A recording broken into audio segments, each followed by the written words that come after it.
Muito bem, nessa terceira parte do vídeo, queria continuar dizendo sobre as razões que levam Freud a escolher o termo sexual para pulsão sexual, né?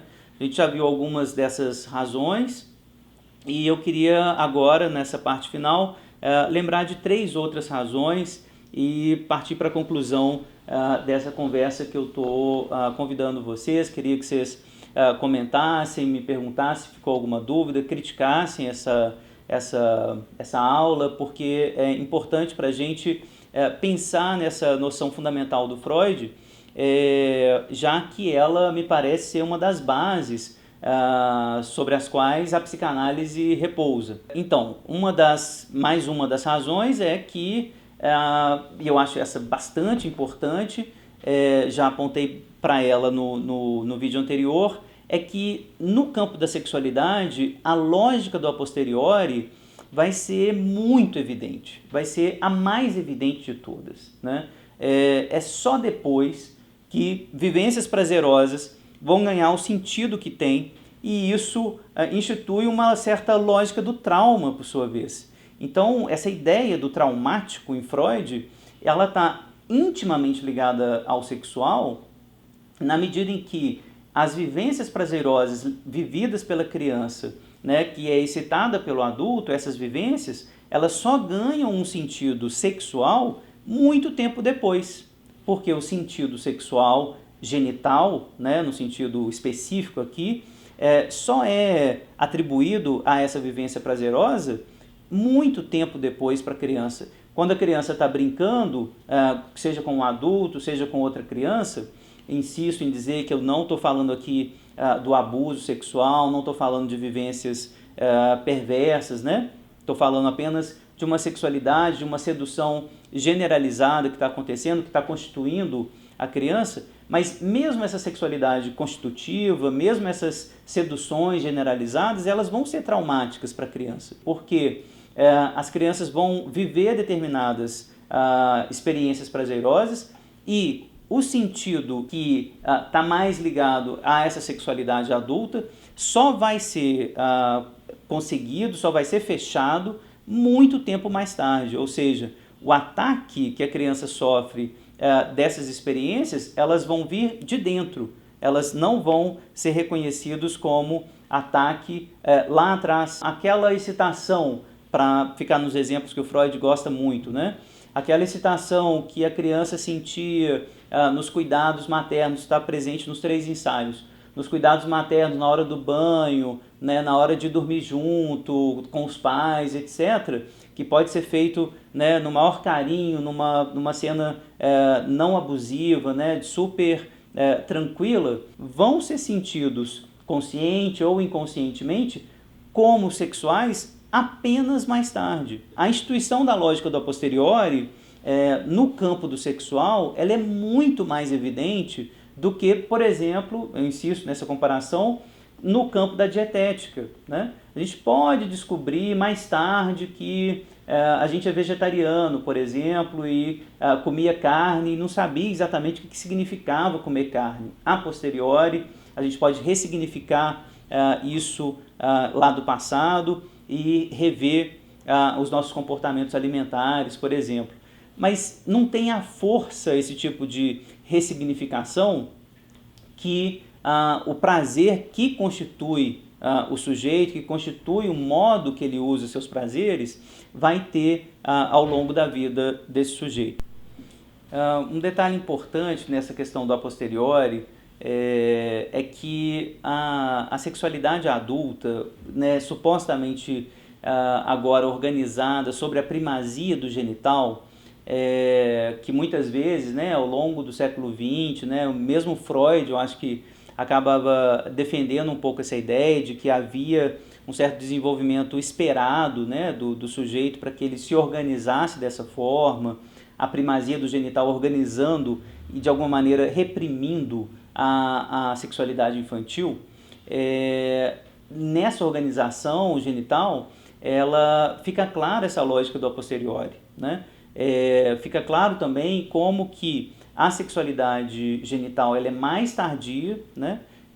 E ela é muito importante para o próximo ponto que a gente vai desenvolver ainda para tentar defender essa ideia do porquê que a gente está chamando de sexual, a pulsão sexual, que é a seguinte: existe de fato uma diferença anatômica entre os sexos, né? O Freud vai insistir muito em tentar retomar essa diferença, os impactos disso na vida psíquica da criança, quando ele descobre a diferença anatômica entre os sexos, o que isso produz de fantasia, o que isso produz de identidade, né, de formação identitária, principalmente essa identidade articulada ao gênero. Olha, o sexual, então, vai ser fundamental para a gente pensar na pulsão como sexual, exatamente pela importância que ela tem, mesmo pensada de forma restrita. Sexual, então, aqui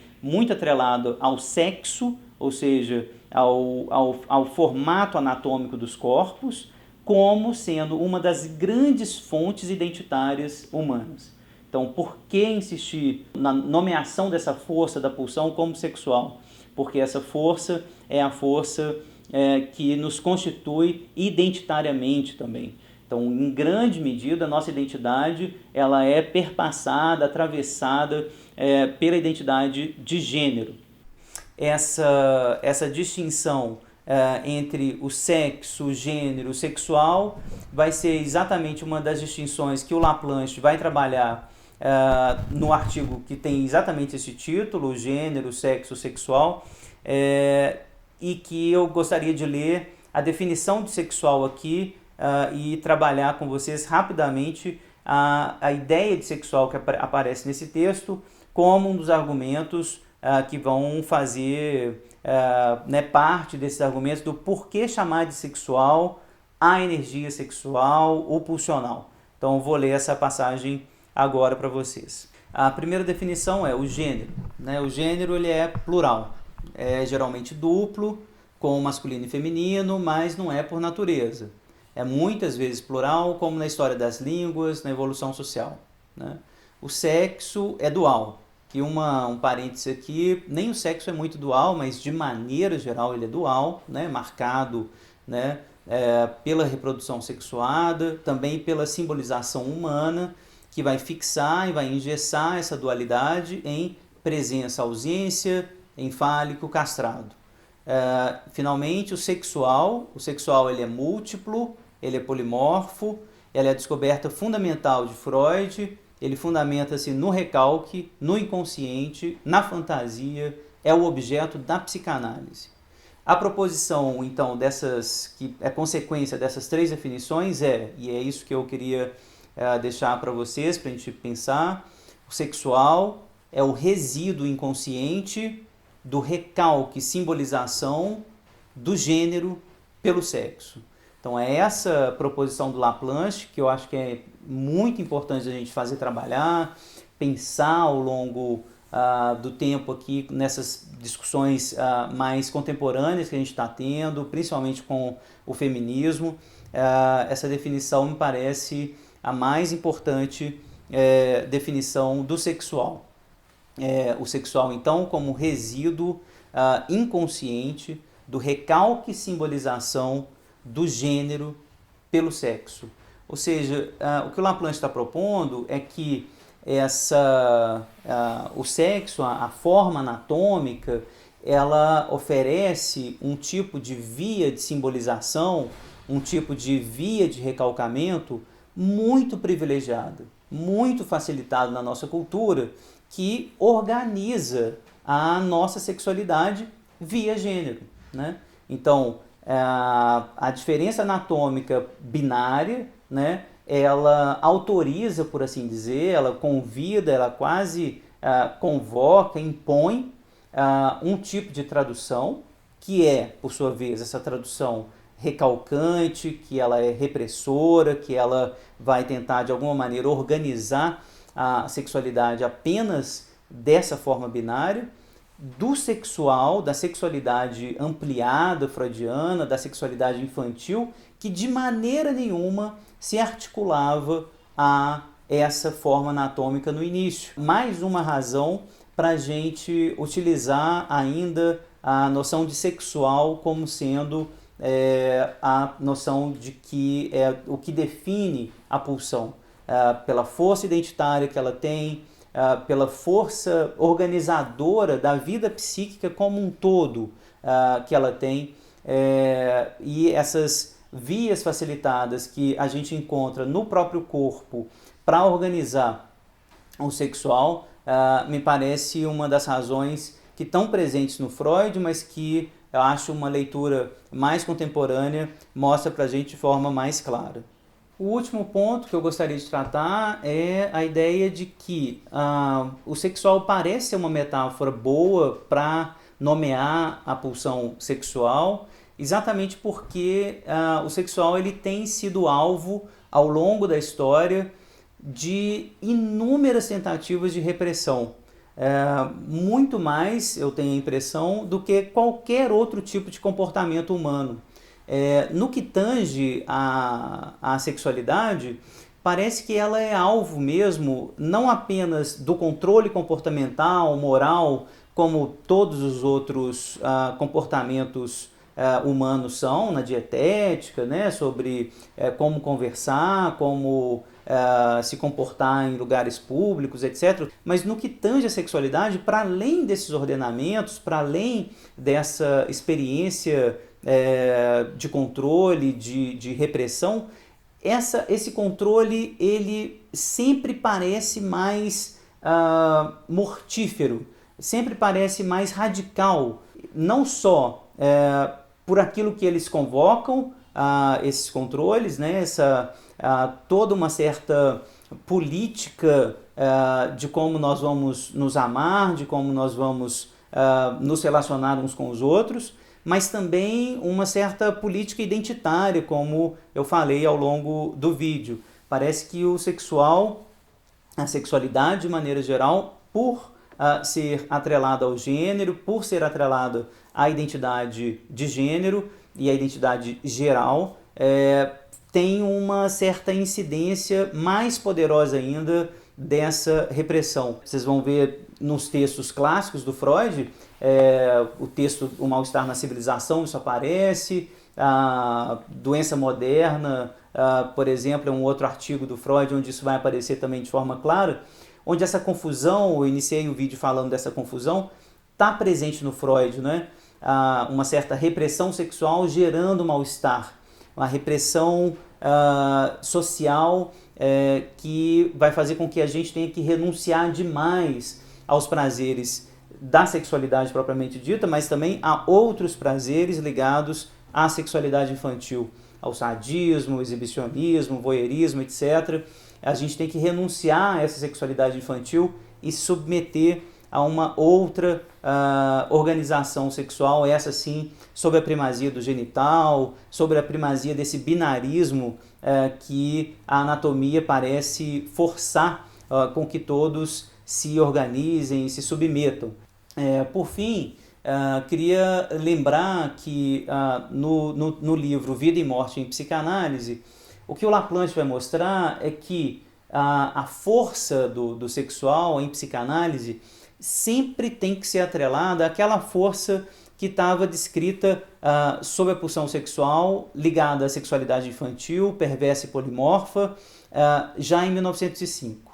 Então, para a gente garantir que essa confusão seja um pouco menor, a confusão entre o sexual em psicanálise e a confusão entre o sexual, o termo, num sentido mais senso comum, né, da sexualidade propriamente genital, é preciso insistir nesse caráter demoníaco do sexual em psicanálise, né? Desatrelá-lo fortemente da sexualidade genital, ou pelo menos marcar a crítica de que essa sexualidade genital ela pode, na verdade, estar a serviço da repressão desse sexual infantil. E lembrar que o sexual em psicanálise tem a ver com a pulsão sexual de morte. Ela está contra o sujeito no sentido de uma organização do sujeito binária, organizada, identitária, etc. O sexual propriamente dito é esse sexual ligado ao infantil, ligado à fantasia, resíduo inconsciente, portanto, de toda uma tentativa de organizar essa sexualidade originária. Por outro lado, a pulsão sexual de vida, ela também é sexual, ela também nos organiza, é exatamente toda essa parte do aparelho psíquico, regida pelo princípio do prazer também, que organiza o eu, que organiza uma sexualidade ligada, que organiza, a partir inclusive desses códigos repressores, organizadores da sexualidade, que organiza o narcisismo. Isso também é sexual, mas é organizado, é pró-recalque, é pró-repressão, mas também é fundado, é também investido pelo sexual. Se um e outro, né, as duas polaridades da pulsão sexual de morte, pulsão sexual de vida, ambas são sexuais, eu insisto, é porque para o Laplanche a ideia de sexualidade está ligada a uma força contingencial dada pelo outro, inicialmente na constituição da subjetividade, que pode fazer com que o sujeito se desconstrua e reconstrua a partir da plasticidade dessa energia. Então, essa energia sexual, a libido, o afeto, que pode ser ora mais desarticulador, ora mais articulada, é a energia que vai mover esse aparelho. Então, existem várias razões pelas quais a psicanálise insiste nesse termo sexual, né? Acho que inicialmente uma confusão que estava presente no século XIX como um todo, está presente no texto do Freud também, o sexual como um sexual genital, mas ao longo da psicanálise, ao longo das discussões que estamos tendo, e esse é o meu convite para a gente continuar a ter essas discussões, acredito que ainda seja importante a manutenção desse termo em psicanálise, a ideia do sexual como sendo principalmente uma derivação metafórica dessa força que é proveniente do outro, me parece particularmente ainda produtiva, importante para a psicanálise, para a gente não perder de vista aquilo que eu tenho chamado de primazia da alteridade.